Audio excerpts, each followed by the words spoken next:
Stock picking आता नहीं है या बहुत टेंशन देता है, सिर्फ इंडेक्स खरीद के बैठे रहो, पैसे जरूर बना लेंगे आप, क्योंकि निफ्टी ने कभी 3 साल में आपको पैसा गंवाया नहीं है। जिसकी हार्ट रेट वेरिएबिलिटी सबसे ज्यादा है वो सबसे ज्यादा हेल्दी रहता है। स्टॉक मार्केट में भी जो ज्यादा वेरिएबिलिटी झेल सकता है वो लॉन्ग टर्म में धनवान बनता है। कि आज मेरा पोर्टफोलियो 5 लाख गिर गया, उनको उतना टेंशन नहीं होता, क्योंकि उनके लिक्विडिटी सेफ्टी बकेट्स हैं उनके लिए, और कॉर्पस इतना बढ़ गया है कि a few lakhs, sometimes a few million rupees of ups and a few crores also doesn't bother that much. जिस तरीके से आपने लॉन्ग टर्म पे जोर दिया ना, ऐसे में मैं ये जानना चाहूंगी कि जो मिड और शॉर्ट वाली चीज है जी। वो आने वाले वक्त में आप इसको कैसे देख रहे हैं? ओके, अब एक flexi cap fund popular fund है जो सिर्फ 5-6 साल पहले उसका market capitalisation was around 10,000 crore. अभी वो that fund itself is more than 1 lakh crore. Investor को जब भी मार्केट गिरता है दे शुड टेक एडवांटेज और घुस जाना चाहिए मार्केट। वॉरेन बफेट की एक फेमस सेइंग है कि when you find a real bargain, truck लेके आओ और भर लो सामान। जब प्रमोटर प्लेज करना शुरू कर दे अपनी कंपनी की शेयर्स, तो समझ लेना चाहिए कि कुछ तो गड़बड़ होने वाला है या हो रहा है, तो इन्वेस्टर को निकल जाना चाहिए। हेलो, नमस्कार, बहुत स्वागत है आपका हमारे इस खास पॉडकास्ट में जिसका नाम है स्मार्ट एसआईपी। मैं हूं आपके साथ संध्या बेस्ट।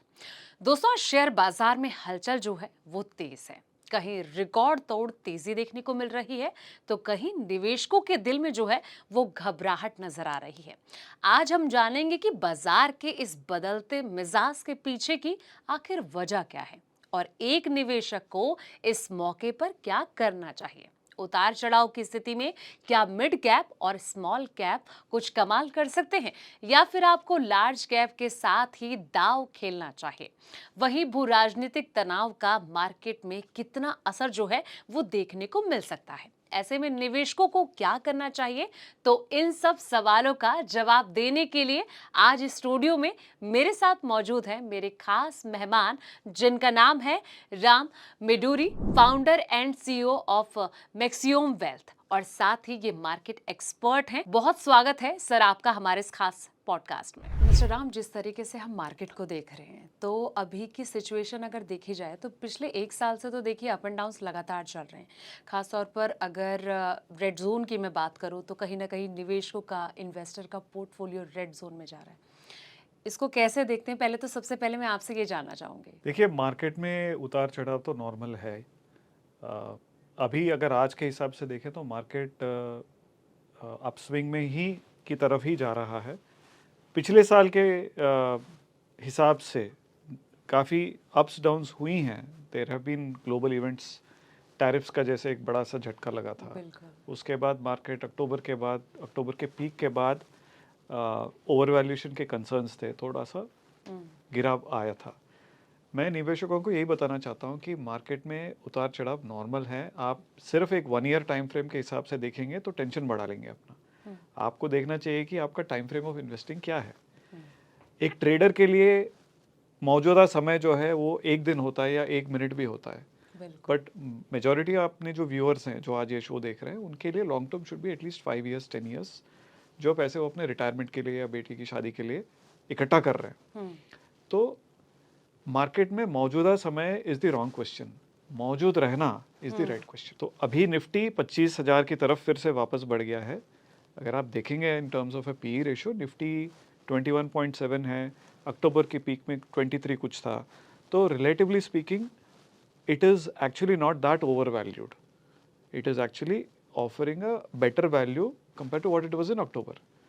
तो एक इन्वेस्टर को मार्केट में आइडियली लगे रहना चाहिए इन द राइट स्टॉक्स।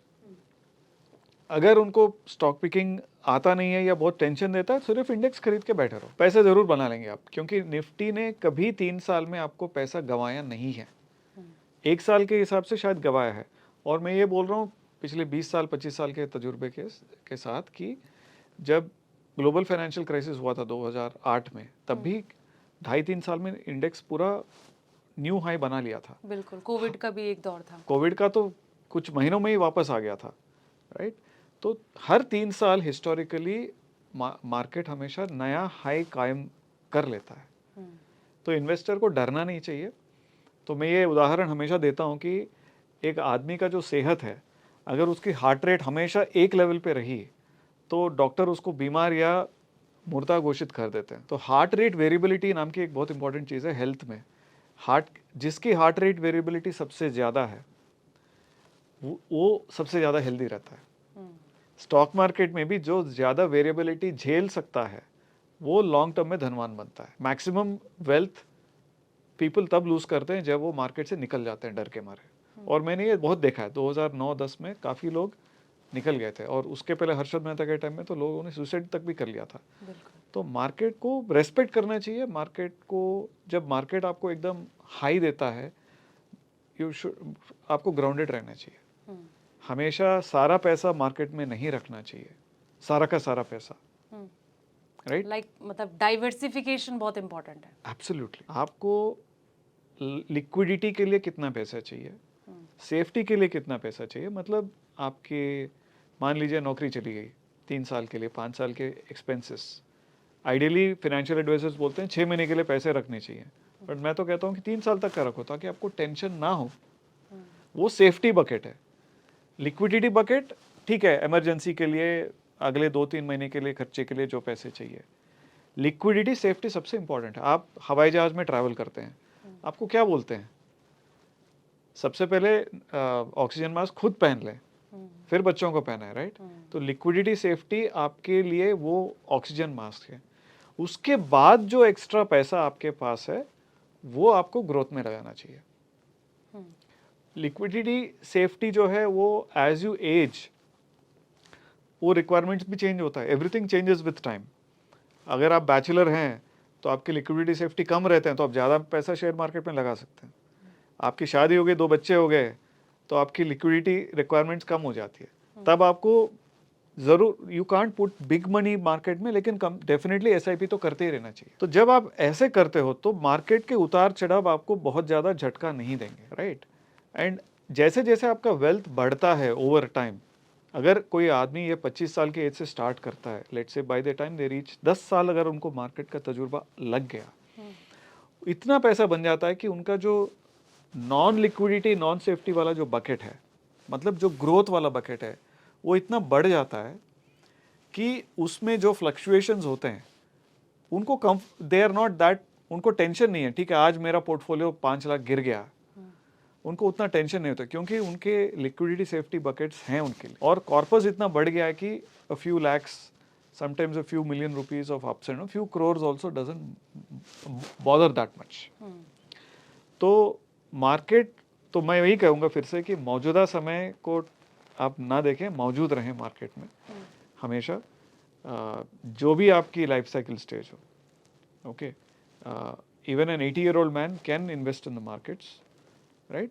उनका एलोकेशन शायद कम होगा, उनका लिक्विडिटी सेफ्टी रिक्वायरमेंट ज़्यादा होगा। राम जी, आपने अपनी बात में ना काफ़ी चीज़ें कही, मतलब दिमाग में बहुत सारे क्वेश्चन घूम रहे हैं देखिए, लेकिन मैं कोशिश करूंगी एक एक करके आपसे पूछूं, क्योंकि देखिए जो हमारे व्यूवर्स होते हैं उनमें कई लॉन्ग टर्म के इन्वेस्टर भी हैं, कुछ शॉर्ट टर्म के भी हैं, कुछ न्यू बिगनर भी हैं, कुछ मतलब मिड कैप में भी पैसा अपना दाव लगा रहे हैं।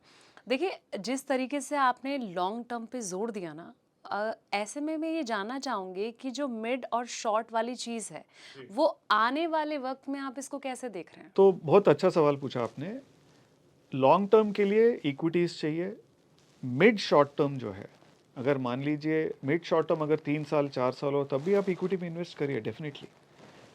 आपको जो शॉर्ट टर्म और जो इमीडिएट टर्म रिक्वायरमेंट है वो आपको कैश लिक्विडिटी है। आपको मान लीजिए किसी की बेटी की शादी है अगले साल, तो मार्केट में नहीं लगाना चाहिए वो पैसा, मेरा वो ये मतलब था। तो आपको जो लिक्विडिटी है, 6 महीने की एक्सपेंसेस, सेफ्टी है, 2-3 साल में झेल पाऊँ अगर मार्केट डाउन हुआ या बेटी की शादी है या कुछ रिक्वायरमेंट है, उसके बाद everything should be in market in my opinion. Okay, अब मिड कैप आपने जिक्र किया था। देखिए ये जो लार्ज कैप मिड कैप के ऊपर सिर्फ लार्ज कैप है, और लार्ज कैप कितनी कंपनियां देश में? मात्र 100। तो अगर लोग मिड कैप से ये सोच के ये डरते हैं कि भाई मिड कैप रिस्की है, आप ये समझ लीजिए कि आप क्या सिर्फ 100 कंपनियों में इन्वेस्ट करना चाहते हो जो ऑलरेडी काफ़ी बड़ी हो चुकी हैं और उनका उतना ग्रोथ प्रॉस्पेक्ट्स, ठीक है, ग्रो करेंगे मार्केट के साथ और जीडीपी के साथ।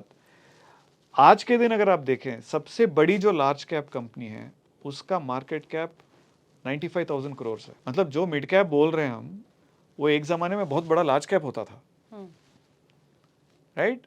भारत बहुत तेज़ी से उन्नति कर रहा है और ये जो बहुत ही जल्दी सबसे छोटी मिड कैप कंपनी का मार्केट कैप 1 लाख करोड़ से ज़्यादा होने वाला है। आप ऐसा मानते हैं? हाँ, मैं बिल्कुल मानता हूँ, मेरा विश्वास है, क्योंकि आज के दिन अगर आप देखें तो जो सबसे छोटा मिड कैप कंपनी है उसका market cap around 35-36,000 crore, okay? तो और सबसे लार्ज वाला है अराउंड 65,000 करोड़। तो ये जो ग्रोथ है ना, तो 10 साल पहले की बात करता हूँ मैं। 10 साल पहले small cap company, small cap का मतलब क्या है? स्मॉल कैप से एम्फी और सेबी के क्लासिफिकेशन के अनुसार टॉप 100 लार्ज कैप हुए, 101 से लेकर 250 तक मिड कैप हुए, मतलब नेक्स्ट 150, उसके बाद बाकी स्मॉल कैप। तो आपको स्मॉल कैप में सबसे बड़ी स्मॉल कैप कंपनी का जो मार्केट कैप है वो करीब 30-35 हज़ार करोड़ तक पहुंच गया है। तो we should not paint everything with the same brush. अगर आज का मार्केट का अगर आप मेकअप देखें तो निफ्टी 50 का अगर अब हम ग्राफ देखें, पिछले आपने शुरू किया था पिछले 1 ईयर का, पिछले 1 ईयर का निफ्टी का जो ग्राफ है ना, वो एक घड़ियाल के फेस के प्रोफाइल की तरह है। मतलब एक बड़ा है लेकिन उसमें जो स्लोप है वो थोड़ा सा कम है। और जो मिड कैप इंडेक्स है और जो स्मॉल कैप इंडेक्स है वो एक हाथी की सूंड की तरह है। मतलब नीचे गिरा फिर उसके बाद अभी ऊपर उठ रहा है, ओके?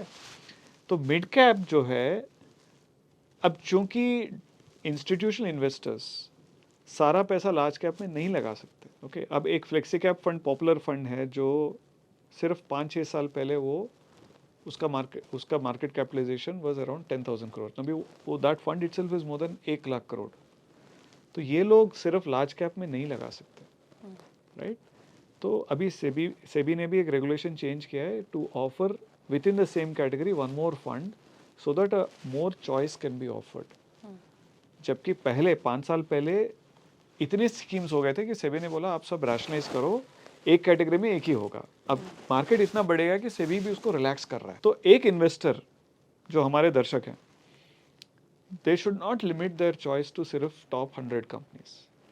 सबसे ज़्यादा ग्रोथ मिड कैप में ही होने वाला है और हम आज के दिन वो देख रहे हैं। मिड कैप इंडेक्स भी अगर आप देखें तो पीक पे उसका वैल्यूएशन था, पीई अराउंड 44 तक पहुंच गया था, 44 तक। आज के दिन वो 31.7 पे है। तो it's a great bargain compare to where it was कुछ महीने पहले। और स्मॉल कैप की अगेन, स्मॉल कैप में आपसे 251 से लेके बाकी जो 3-4 हज़ार कंपनी सब स्मॉल कैप है। और अगर आप 251 से लेके 1000 तक जाएं तो इतनी बढ़िया बढ़िया कंपनीज है उसमें। आप कोई भी सेक्टर देख लीजिए, जो भारत का जो नेक्स्ट ग्रोथ है हमारा, energy is a big area. India का कोई भी ग्रोथ हो, एनर्जी विल हेल्प। अब जो जीएसटी का जो रिफॉर्म आया है, अभी कंज्यूमर गुड्स का काफ़ी ग्रोथ होने वाला है, राइट? आप सोच लीजिए, कार्स का अगर जो कॉस्ट है अगर 8% गिरने वाला है because of the GST reform, कितने और लोग कार खरीदेंगे? सब लोग बोलेंगे ना गाड़ी निकालो, राइट? और जो मिडिल क्लास, जो लोअर मिडिल क्लास वाले हैं, सब अपना वो कार खरीदना चाहते हैं। आई नो ट्रैफिक में बहुत प्रॉब्लम होगा हम लोगों को, लेकिन कंज्यूमर बूम तो होने वाला ही है। अपने जो इंटरेस्ट रेट्स हैं कम हैं, आरबीआई ने 100 बेसिस पॉइंट्स 1% फुल घटा दिया है। जो लेटेस्ट इन्फ्लेशन है 1.55, रिकॉर्ड लो है। 1.55% kind of inflation developed countries में होती है। तो वी हैव मतलब 3 तरफ से ये टेलविंड आ रहा है। एक तो इन्फ्लेशन कम है, दूसरा इंटरेस्ट रेट्स कम है, और अभी जीएसटी टैक्स भी कम है। पिछले बजट में सब लोग भूल गए हैं कि इनकम टैक्स तो आप अगर आपका किसी का इनकम अगर 12 लाख रुपया और वो थोड़ा सा अगर वो कारीगरी करे तो 12.75 लाख तक तो टैक्स पे नहीं करना है। कितना सारा कंज्यूमरिज्म होने वाला है। तो ये सारे जो है मार्केट में ऑलरेडी प्राइस्ड इन है, but at the same time जब इनका जो इम्पैक्ट एक साथ आएगा तो नेक्स्ट बूम ये फ्यूल करेगा। तो इन्वेस्टर को जब भी मार्केट गिरता है, दे शुड टेक एडवांटेज और घुस जाना चाहिए मार्केट में। वॉरेन बफेट की एक फेमस सेइंग है कि when you find a real bargain, truck लेके आओ और भर लो सामान। तो तो वो तभी होगा जब इन्वेस्टर 2-3 साइकिल देखेगा, गिर रहा है फिर भी मैं कॉन्फिडेंट हूँ, मेरा कुछ नहीं हो रहा है, right. Variability is a part of the game, right. मौजूदा वर्सेस मौजूद, ये अगर वो एटीट्यूड बना ले इन्वेस्टर और सही सेक्टर्स में सही क्वालिटी ऑफ कंपनीज अगर उठाएं, या किसी एडवाइजर को पकड़ लें जो उनके लिए कर सकें, या इंडेक्स पकड़ लें, they will make lot of money. अब बैंक में रखने से कितना पैसा बढ़ने वाला है, राइट। इंटरेस्ट रेट्स तो सब बहुत कम हो गई हैं, लिमिटेड है। तो absolutely you have to invest in the markets. Share बाजार को एक गैम्बल की तरह नहीं देखें और गैम्बल ना करें, वैसे वाले लोग भी हैं, राइट। तो आप पिछले 2-3 पीढ़ी के पीछे जाएंगे तो लोग तो मतलब बोलेंगे नहीं नहीं शेयर मार्केट कभी मत डालना, वो हर्षद मेहता स्कैम में ये हो गया था, वो हो गया था। ये सिमिलरली जो फाइनेंशियल क्राइसिस हुआ था, मार्केट्स 57-60% गिरी थी तब। बहुत बड़ा झटका, वो बहुत बड़ा झटका लगा था। और ये अनफॉर्चुनेटली, मैं ये अनफॉर्चुनेट इसलिए बोल रहा हूँ कि ये जनरेशन ने वो देखा नहीं। कोविड का जो झटका भी गिरा था, द फॉल जो है वो 25 से 30% तक ही सीमित था। फिर सारे गवर्नमेंट्स ने आके इतना पैसा घुसाया मार्केट में कि मार्केट्स उठ गई। तो एक बिग फॉल अभी किसी ने देखा नहीं है। तो इन्वेस्टर्स को मतलब एक तरफ इन्वेस्ट करना चाहिए, दूसरी तरफ थोड़ा डिफेंसिव भी होना चाहिए। इसीलिए मैं ये लिक्विडिटी सेफ्टी ग्रोथ का मंत्र जाप करता रहता हूँ। और अगर मार्केट गिरता है और आप फुली इन्वेस्टेड हो तो आपके पास पैसा नहीं है डालने के लिए, आप इतने इमोशनली स्कारड हो जाओगे कि पैसा गया, डूब गया, and they will sell at a rock bottom. वो भी नहीं करना चाहिए। तो मार्केट में फाइनली पैसा तभी बनता है जब आपका टेम्परामेंट सही हो। टैलेंट और स्किल सेकेंडरी है, सबसे ज़्यादा इम्पोर्टेंट टेम्परामेंट है। अगर मैं ट्रम्प पे आऊंगी तो देखिए, ट्रम्प ने तो 50% जो ये टैरिफ का ये अभी चल ही रहा है, इस पर इसका कहीं ना कहीं इफेक्ट पड़ रहा है, इम्पैक्ट पड़ रहा है। अब निवेशक जाहिर सी बात है वो पैनिक मोड में आएंगे, काफी ज्यादा टेम्पर लूज होगा उनका। तो उस कंडीशन को आप किस तरीके से देखते हैं? देखिए जियोपॉलिटिकल सिचुएशन तो आने वाले वक्त में रहेगी, इसको तो कैसे? इन्वेस्टर को एक मार्केट को एक ब्लैक बॉक्स की तरह नहीं देखना चाहिए, इकोनॉमी को भी ब्लैक बॉक्स की तरह नहीं देखना चाहिए। इन्वेस्टर को ये समझना चाहिए कि जो मैं पैसा जिस कंपनी में डाल रहा हूँ, मैं उस कंपनी का ओनर हूँ, पार्ट ओनर हूँ। आपने एक रिलायंस का शेयर खरीदा, आप मुकेश अंबानी के साथ साथ पार्टनर है उस कंपनी में, ठीक है। तो अगर आप किसी भी कंपनी में डाल रहे हो तो आपको वो क्लैरिटी रहनी चाहिए। आपने स्प्रे कर दिया अक्रॉस 100 कंपनीज, वो मत करना। अगर आपको स्प्रे करना, इंडेक्स खरीद लो, इंडेक्स का ETF या इंडेक्स फंड खरीद लो। तो रही बात, ट्रंप ने टैरिफ का झटका दिया, आपको जागरूक रहना चाहिए, ठीक है। इससे क्या, किस सेक्टर में ज़्यादा इम्पैक्ट करने वाला है, कौन सी कंपनीज का US एक्सपोर्ट्स पे बहुत ज़्यादा डिपेंडेंसी है, कौन सी इंजीनियरिंग कंपनीज हुई, कौन सी, अब जैसे जेम्स एंड ज्वेलरीज के ऊपर सबसे ज़्यादा लगाया उन्होंने, राइट। फार्मा के ऊपर भी लगाना चाहते हैं, लेकिन फार्मा के ऊपर लगाया तो उनके देश में हेल्थ केयर का खर्चा बहुत ज़्यादा बढ़ जाएगा, इन्फ्लेशन बढ़ जाएगा। तो इसीलिए वहाँ पे वो चौकन्ने हैं, वो नहीं लगा रहे हैं, राइट। इलेक्ट्रॉनिक्स पे भी उतना नहीं लगा रहे हैं। तो इन्वेस्टर को थोड़ा अवेयर रहना चाहिए, मतलब ये नहीं कि ऐसा हो गया वैसा हो गया। अगर ट्रंप ने टैरिफ की बात करी तो थोड़ा अवेयरनेस होना चाहिए कि किस सेक्टर में इम्पैक्ट होगा, कौन सी कंपनी, उन कंपनियों में पहले निकल जाना चाहिए। और फंडामेंटली किसी भी कंपनी में अगर इन्वेस्टर इन्वेस्ट करो तो हम लोग अपने यहाँ एक रूट्स एंड विंग्स का एक फिलॉसफी फॉलो करते हैं। कोई भी पेड़ अगर अच्छा बढ़ना चाहे तो उसके रूट्स, बुनियाद एकदम पक्का होना चाहिए। तो वैसे ही किसी कंपनी में अगर इन्वेस्ट कर रहे हो, उसकी बैलेंस शीट कितनी स्ट्रांग है, इसका मतलब कर्जा कितना है कंपनी का। जितनी भी कंपनियां मरी हैं पिछले 10-15 साल में, आप एक जेट एयरवेज ले लो या सत्यम ले लो, सब में एक कॉमन पैटर्न है, सब ने बहुत ज़्यादा कर्जा उठा लिया। और जेट के केस में जब ऊर्जा की कीमत बढ़ गई गल्फ में, मिडल ईस्ट में टर्मोइल के बाद, तो उनको बहुत मुश्किल हो गई इंटरेस्ट रेट्स चुकाने में, तो और कर्जा लिए, तो एक डाउनवर्ड स्पाइरल में फंस गई कंपनी, राइट। तो इवेंचुअली द कंपनी डाइड। सत्यम भी ले लो, सत्यम भी वैसे ही सिचुएशन में गिर गया था। प्रमोटर का शेयर होल्डिंग कंटिन्यूसली ड्रॉप कर रहा था, ठीक है। जब प्रमोटर प्लेज करना शुरू कर दे अपनी कंपनी की शेयर्स, तो समझ लेना चाहिए कि कुछ तो गड़बड़ होने वाला है या हो रहा है, तो इन्वेस्टर को निकल जाना चाहिए, राइट। तो इन्वेस्टर को मतलब ये समझना चाहिए कि मैं मान लीजिए मैं किसी कंपनी में पार्टनर हूँ और वो पार्टनर अभी छुट्टी लेके चला गया 10 साल के लिए, तो कंपनी गई ना। I can not be a sleeping partner in the company, I have to get out, right. तो सिमिलरली टैरिफ का जो भी हो गया है, सिमिलरली अभी कुछ भी नई चीज़ हुई तो उसका फायदा किसको होने वाला है। अब इंडिया में जैसे वी ऑल नो, इंडिया अगले 10 साल के लिए ग्रो करेगा। कौन सा सेक्टर बढ़ेगा? एनर्जी, कंज्यूमर गुड्स अभी बढ़ेंगे। अभी जैसे हाँ, अभी ये जीएसटी का उन्होंने बहुत अच्छा इंडिपेंडेंस डे स्पीच में मोदी जी ने बोला कि स्लैब्स कम करने वाले हैं। अब इसमें देखिए ऑटोमोबाइल्स का सबसे ज़्यादा फायदा है, क्योंकि 28 से 18 पे काफ़ी आने वाली है, राइट। सिमिलरली सीमेंट का भी फायदा होने वाला है, राइट। कंज्यूमर गुड्स का फायदा होने वाला है। वाइज द गवर्नमेंट क्यों कर रहा है? गवर्नमेंट इसलिए कर रहा है क्योंकि अगर टैरिफ का संशोधन अगर खींचता है, ये चाहते हैं कि इकोनॉमी डिप्रेशन में ना जाए, तो इसीलिए ये सब कर रहे हैं ताकि इकोनॉमी को स्टिमुलस मिले, राइट।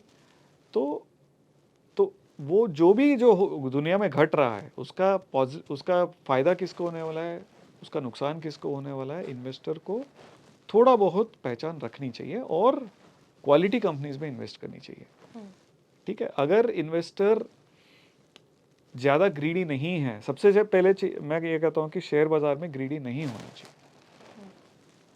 15 से 20% रिटर्न से आदमी बहुत खुश हो जाना चाहिए। जो लोग 25, 30, 40, 50 की कंटिन्यूसली अपेक्षा रखते हैं मार्केट में, उन्हीं को सबसे ज़्यादा झटका लगता है, राइट।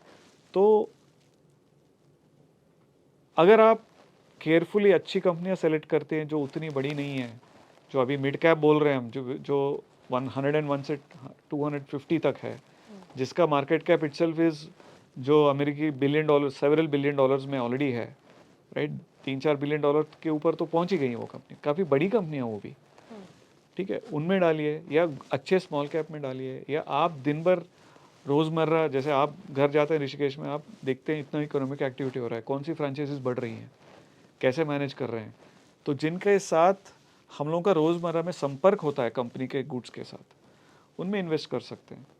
जो हम डेली कंज्यूम करते हैं, राइट, उनमें इन्वेस्ट कर सकते हैं, राइट। और ज़्यादा स्टडी करने की अगर क्षमता है और समय है तो और रिसर्च कीजिए। आप आजकल सब कुछ ऑनलाइन अवेलेबल है, आप किसी भी ऑनलाइन स्क्रीनर में जाइए, सब आपको कॉल ट्रांसक्रिप्ट लेकिन कभी ना ये ऑनलाइन वाला फैक्टर भी थोड़ा इन्वेस्टर के लिए भारी पड़ जाता है। जिस तरीके से कोई वीडियो में देख रहा है, उसने वीडियो देखा, इसमें लगा दीजिए, ऑनलाइन में सर्च किया, इसमें लगा दीजिए, फिर वहाँ लगाया, उसे लॉस हो गया। हाँ, तो ये तो इसको टिप फॉलो करना बोलते हैं। तो मैं तो ये कह रहा हूँ कि सबसे पहले आप अपना रिसर्च करो, आप देखो आपकी लाइफ में कौन सी कंपनीज और के गुड्स और सर्विसेज आप कंज्यूम कर रहे हैं, राइट। आप थोड़ा सा जान लो उस कंपनी के बारे में। किसी ने टिप दे दिया, प्लीज़ मत करना। इतनी स्कैम्स हैं, लोग टीवी पे आते थे। अभी तो एक सेबी ने भी एक बहुत फेमस आदमी को अरेस्टेड किया था। वो टिप्स दिए जा रहे हैं और लोग खरीदने से पहले वो लोग खरीद करके फ्रंट रनिंग करके पैसा बना रहे हैं। तो प्लीज़ डोंट, किसी को ट्रस्ट मत कीजिए। सबसे पहले आप किसी को भी ट्रस्ट मत कीजिए अनलेस वो सेबी रजिस्टर्ड एडवाइज़र हो, क्योंकि वहाँ पे थोड़ा कंप्लायंस का काफ़ी चक्कर है। And unfortunately SEBI registered investors की संख्या भी कम हो रही है because of the restrictions. But as a SEBI registered person मैं ये कह रहा हूँ कि आप किसी को भी ट्रस्ट मत कीजिए ब्लाइंडली। किसी ने डाल दिया, आप मत डालिए। आपके नेबर ने किसी स्टॉक में डाल दिया, आप मत डालिए। लोग नुकसान के बारे में बताते नहीं है, सिर्फ मुनाफे के बारे में बोलते हैं, ढंडोरा पीटते हैं। तो आप अपना हार्ड अर्न मनी, मेहनत की कमाई उन्हीं कंपनीज में डालिए जो आप कंफर्टेबल हो, जिनके बारे में आप जानते हैं। और मैं ऑनलाइन इसलिए बोला कि ऑनलाइन बहुत इंफॉर्मेशन अवेलेबल है उन कंपनियों के बारे में, टिप्स भी अवेलेबल है, बट आप टिप्स इग्नोर कीजिए।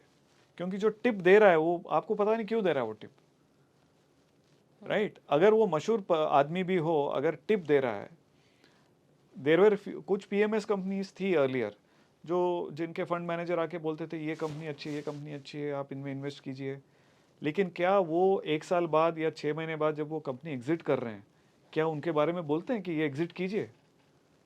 कोई कभी नहीं बोलेगा। तो इन्वेस्टर का बेस्ट फ्रेंड खुद ही है, या एक आदमी जो अनबायस्ड एडवाइस देता हो, which could be a SEBI registered person, वो ही ये कीजिए। अदरवाइज खुद का भरोसा, खुद की मेहनत से आप इंफॉर्मेशन निकालिए। सारा इंफॉर्मेशन ऑनलाइन है, एनुअल रिपोर्ट्स हैं, साइट्स हैं, जो डेटा है, आजकल आर्टिफिशियल इंटेलिजेंस है जिसके थ्रू आप क्वेश्चंस पूछ सकते हैं। बट एआई का भी पूरा भरोसा मत करना, क्योंकि एआई भी ट्रेंड है किसी पुराने डॉक्यूमेंट्स पे, और एआई का एक सबसे बड़ा वीकनेस है हैलुसिनेशन। इंफॉर्मेशन नहीं है लेकिन आपका सवाल उसके ऊपर है, कुछ ना कुछ जवाब वो क्रिएट करके दे देता है आपको। तो आप ब्लाइंडली ट्रस्ट मत कीजिए किसी को भी, इंक्लूडिंग एआई। राम जी, एक सवाल मेरा ये है कि अभी थोड़ी देर पहले ना आप फार्मा सेक्टर हो गया, फिर पावर सेक्टर को लेके थोड़ा जोर दे रहे थे, ऑटो सेक्टर को भी। मैं आपसे यही जानना चाहूँगी, पावर हो गया, हेल्थ हो गया, ऑटो सेक्टर हो गया, तमाम सेक्टर्स जो हैं, इनमें आगे की क्या कंडीशन आपको लग रही है कि इसमें हाथ आजमाना चाहिए या फिर थोड़ा सा जलने के चांसेस हो सकते हैं? देखिए, आपने आजमाना शब्द उपयोग किया था, तो आजमाना यानी चखना। मैं तो ये कहता हूँ कि आप अच्छे रिसर्च करो और पूरा उसका भोजन करो। ओके, तो फार्मा सेक्टर हो गया, वो तो it's called a defensive sector, क्योंकि आपको दवाई की हमेशा ज़रूरत होगी, दुनिया को होगी, और इंडिया से बहुत ज़्यादा एक्सपोर्ट होता है to US. Okay, US and other countries. तो pharma is a good sector to invest in the long term. ठीक है, अब कौन सा अच्छा टाइम है टू गेट इनटू फार्मा? अब because of this whole tariff thing, pharma काफ़ी थोड़ा सा दब गया है। तो कोई भी सेक्टर जो डिफेंसिव हो, अगर वो दब जाता है, that's a good time to invest. Okay, तो बट अगर आज का अगर हम देखें, तो जैसे मैं आपको पहले बोला, ऑटोमोबाइल्स और ऑटो एंसिलरीज, जो कंपनी ऑटो के जो पार्ट सप्लाई करते हैं, सस्पेंशन हो गया, विंडशील्ड हो गए, बम्पर्स हो गए, बहुत सारे इलेक्ट्रॉनिक कंपोनेंट्स हो गए, जो ईवी में भी जाता है और नॉन ईवी कार्स में भी जाता है, उनकी काफ़ी अच्छी ग्रोथ होने वाली है। वो सेक्टर अगले 5 साल में 150 बिलियन डॉलर तक पहुंचने की उम्मीद है इंडस्ट्री स्टडी के हिसाब से। सिमिलरली कंस्ट्रक्शन में भी नेक्स्ट बूम आने वाला है, तो cement will be an interesting space, consumer will be an interesting space. अब इंडिया इतना ग्रो हो रहा है, गाड़ियाँ, पोल्यूशन, ये सब, तो water treatment, that could be an interesting space. Energy will always be interesting.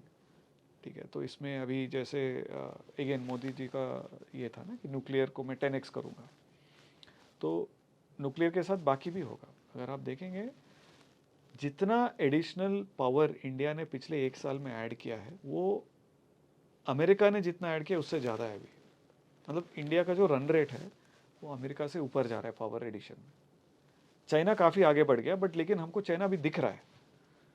China में क्योंकि उनका गवर्नमेंट अलग सिस्टम है और डेटा अलग तरीके से प्रकट होता है, तो बहुत तेज़ी से ग्रोथ दिखाए। But power is a long term sector which you can invest इन।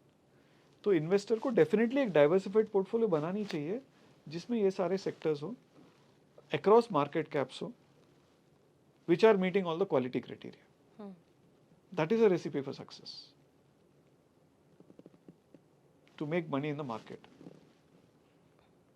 राम जी, मैं एक सवाल ये पूछना चाहूँगी, अगर मैं एफआईआईस की बात करूँ, देखिए जब भी मार्केट जब डिप होता है तो बड़ा झटका ये कहीं ना कहीं इंडियन शेयर मार्केट को लगता है कि एफआईआईस जो हैं वो निकलने शुरू हो जाते हैं, और जब हरियाली होती है तब वो आना शुरू हो जाते हैं। लेकिन अभी कंडीशन थोड़ी अलग हो रही है, यहाँ पे भी फ्लक्चुएशन हम देख रहे हैं। तो डीआईआईस कहीं ना कहीं ये साथ देते हैं।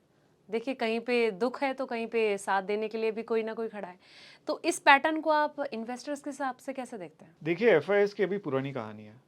पिछले अगर आप 8-9 साल देखें, ऑलमोस्ट 2-3 साल छोड़कर एफआईएस नेट सेलर्स ही रही हैं। उसके बावजूद मार्केट कहाँ से कहाँ पहुँच गया। तो एक ज़माना था जब एफआईएस अगर छींकते थे तो हमको जुकाम हो जाता था। अभी पलटा फ्लिप आउट हो गया है। तो एफआईआईज अगर इस साल का भी देखें हम, जनवरी से लेके एफआईआईज जब यूएस में इंटरेस्ट रेट्स चेंज हुए थे, उसके बाद एफआईआईज ने सेलिंग शुरू कर दिया था। अभी तक नेट सेलर्स ही रही हैं। उसके बावजूद मैं कह रहा हूँ कि इंडियन मार्केट में वो डेप्थ है अभी, ठीक है। तो अगर आप नेट देखें इस साल में, एफआईआईज ने ग्रॉस परचेज और ग्रॉस सेल का जो डिफरेंस है वो करीब 25,000 करोड़ है। लेकिन हमारे डीआईएस ने इसी दौरान करीब 60,000 करोड़ ऐड किया है। और DIIs is not just mutual funds but insurance companies, pension funds, इनके पास भी बहुत पैसा आ रहा है। इंश्योरेंस भी एक हाई ग्रोथ सेक्टर है इंडिया में, उनके पास जो पैसा है तो वो भी इन्वेस्ट करते हैं, राइट। तो एसआईपी बुक इटसेल्फ करीब 27,000 करोड़ है। तो बहुत डेप्थ है अभी इंडियन मार्केट में। और ये तब तक चलेगा जब तक इन्वेस्टर्स का लॉस ऑफ कॉन्फिडेंस वाला फेज नहीं आता है, जो एज ऑफ नाउ में नहीं दिख रहा है ना। तो उसका एक दो तीन इम्प्लीकेशन है। इन्वेस्टर को ये नहीं लगना चाहिए कि लॉस ऑफ कॉन्फिडेंस नहीं है, रेकलेसली इन्वेस्ट करो, राइट। तो इन्वेस्टर को केयरफुली इन्वेस्ट करना चाहिए और इन्वेस्ट करते रहना चाहिए। तो मेरे ख्याल से एफआईडीआई का अभी वो इश्यू नहीं है।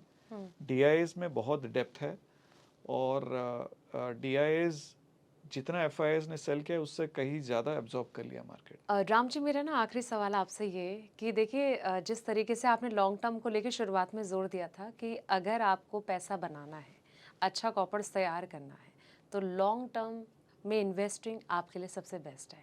मैं ये चाहूँगी कौन से वो फंड्स इन्वेस्टर के लिए बेस्ट हो सकते हैं जो आने वाले वक्त में उनका बहुत अच्छा कॉर्पस तैयार कर सकते हैं। बहुत बढ़िया सवाल पूछा आपने। तो अगर बिगिनर इन्वेस्टर है तो मैं कहता हूँ आप इंडेक्स फंड से स्टार्ट करो। इंडेक्स फंड्स में भी अगेन आपके पास निफ्टी 50 हो गया, निफ्टी नेक्स्ट 50 हो गया, दोनों ही लार्ज कैप हैं अभी। फिर निफ्टी मिड कैप हो गया, निफ्टी स्मॉल कैप हो गया। तो इनमें एक बिगिनर इन्वेस्टर एक्सपोजर ले सकता है। इसमें आपको सारे मार्केट कैप का एक्सपोजर मिल जाता है, ठीक है। नेक्स्ट लेवल थोड़ा और कॉर्पस बढ़ रहा है, थोड़ा एक्सपीरियंस आ रहा है, they can then look at specific sectors, invest in a good flexi cap fund, जिसमें तो मैं जब किसी फंड को इवेल्युएट करता हूँ, देखता हूँ कि फंड मैनेजर का फिलॉसफी क्या है, फंड मैनेजर का कंसिस्टेंसी क्या है। आप क्रिकेट मैच में अगर देखें, आपको वो बैट्समैन नहीं चाहिए जो कभी कभी डकआउट हो जाए, कभी कभी हाफ सेंचुरी मारे या कभी कभी सेंचुरी मारे। आपको वो बैट्समैन चाहिए जिसका एवरेज कंसिस्टेंटली हाई हो। आप डॉन ब्रैडमैन को देख लीजिए, द ओल्ड क्लासिक ग्रेट, या सचिन तेंदुलकर को, और even all the greats have had a good running average. तो इन्वेस्टिंग वर्ल्ड में आपको वो फंड लेना चाहिए जो एटलीस्ट टॉप 1/4 में हो या नेक्स्ट 1/4 में हो। मतलब मान लीजिए किसी कैटेगरी में 40 फंड्स हैं, आपकी फंड हमेशा टॉप 20 में तो होना ही चाहिए, क्योंकि कोई भी फंड हमेशा टॉप में नहीं रहता है।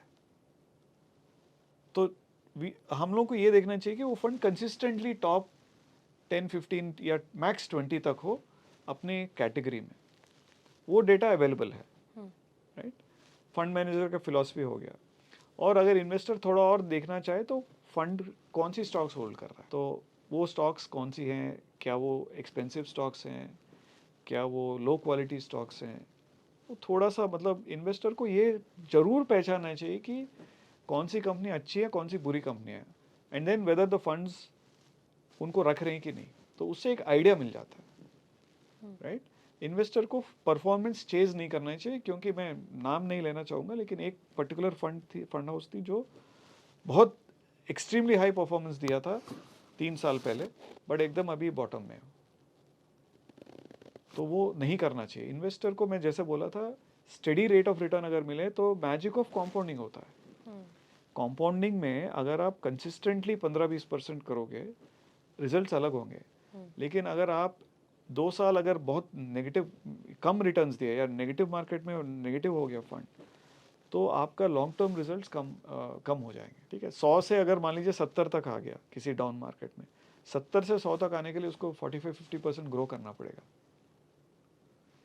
तो फंड्स, फ्लेक्सी कैप फंड हो गया, थोड़ा मल्टी कैप फंड हो गया, और थोड़ा सा एक्सपोजर टू गोल्ड सिल्वर भी लेना चाहिए आज के दिन, क्योंकि ये जो जियोपॉलिटिकल अनसर्टेनिटी है उसमें certain commodities like gold and silver are likely to do well. उसके ETFs भी हैं मार्केट में, उनमें भी इन्वेस्ट कर सकते हैं। और थोड़ा स्मॉल कैप भी ले सकते हैं depending on the risk appetite. ठीक है, तो मिड कैप को ये ना एज्यूम करें कि रिस्की है। Large mid cap also is a good category, उसमें फ्लेक्सिबिलिटी रहता है, but a good mid cap fund is definitely required. A good flexi cap fund is required, क्योंकि उसमें फंड मैनेजर का डिस्क्रिशन रहता है कि वो छोटी कंपनियां भी उठा सकता है which are likely to grow. जैसे हमने बोला था कि the small cap definition is changing. जल्द ही एक स्मॉल कैप कंपनी का मार्केट कैप 1 लाख करोड़ पहुंचने वाला है अगले सालों में। तो स्मॉल कैप को अवॉइड ना करें, उसको अवेयरनेस के साथ देखें, और उसको भी अपने फंड में 10% या 15% या 20% जो भी एलोकेशन दे। लेकिन कहीं ना कहीं ये एक्सपर्ट इन्वेस्टर के लिए होगा ना, मतलब एक न्यू बिगनर के लिए इस पे दाव लगाना तो थोड़ा नहीं, चैलेंजिंग होगा। बिल्कुल, मैं वही कह रहा हूँ, new beginner should start with index funds, फिर उसके बाद they should start adding flexi cap funds, multi cap funds, large mid cap funds and a little bit of small cap. Right, तो वो एक इवोल्यूशन है ओवर टाइम। एक newbie investor को बड़े अमाउंट को स्मॉल कैप में नहीं डालना चाहिए, क्योंकि जब अगर वो गिरेगा तो उनको अननेसेसरली नुकसान झटका लगेगा। That they should avoid. So that is a balanced portfolio. अगर पैसा आपके पास 50 लाख से ऊपर है तो आप एक अच्छे क्वालिटी PMS में भी इन्वेस्ट कर सकते हैं, जो ये कॉन्सेप्ट्स जो हमने बोला था, क्वालिटी ऑफ स्टॉक्स और मैनेजमेंट डेप्थ, ग्रोथ, ये सब जो कंटिन्यूसली ट्रैक करके इन्वेस्ट करता हूँ। तो फिलहाल बहुत बहुत शुक्रिया राम जी, ये तमाम हमारे जो एडवाइस आपने हमारे दर्शकों को दी है, उम्मीद है कि उनको ये बहुत समझ आया होगा। और जिस तरीके से आपने ये जाना, राम जी ने तमाम जानकारी आपको दी कि अगर ऐसे फ्लक्चुएशन वाले मार्केट में, ऐसी सिचुएशन में आप घबराते हैं, पैनिक मोड में आते हैं, तो आपको कौन सी स्ट्रैटेजी अपनानी है, उस वक्त जाना नहीं है बल्कि टिके रहना है। ये आपके लिए फ़ायदेमंद होगा, ख़ास तौर पर लॉन्ग टर्म अगर आप सोच रहे हैं तो कहीं ना कहीं लॉन्ग टर्म के पर ही आपको जाना चाहिए। यहाँ पर आपके लिए बेस्ट हो सकता है, आने वाले वक्त में भी आप अच्छा खासा फंड तैयार कर सकते हैं। तो उम्मीद है कि ये पॉडकास्ट आपको पसंद आया होगा। अगर दोस्तों आपका कोई भी सवाल है आपके मन में, तो आप कमेंट सेक्शन में ज़रूर अपना सवाल रख सकते हैं, अपनी राय रख सकते हैं। उम्मीद है कि इसका जवाब मिस्टर राम दे सकें। फिलहाल इस पॉडकास्ट में इतना ही। अगले पॉडकास्ट में फिर मिलते हैं नए टॉपिक के साथ, इंटरेस्टिंग टॉपिक के साथ। तब तक के लिए नमस्ते।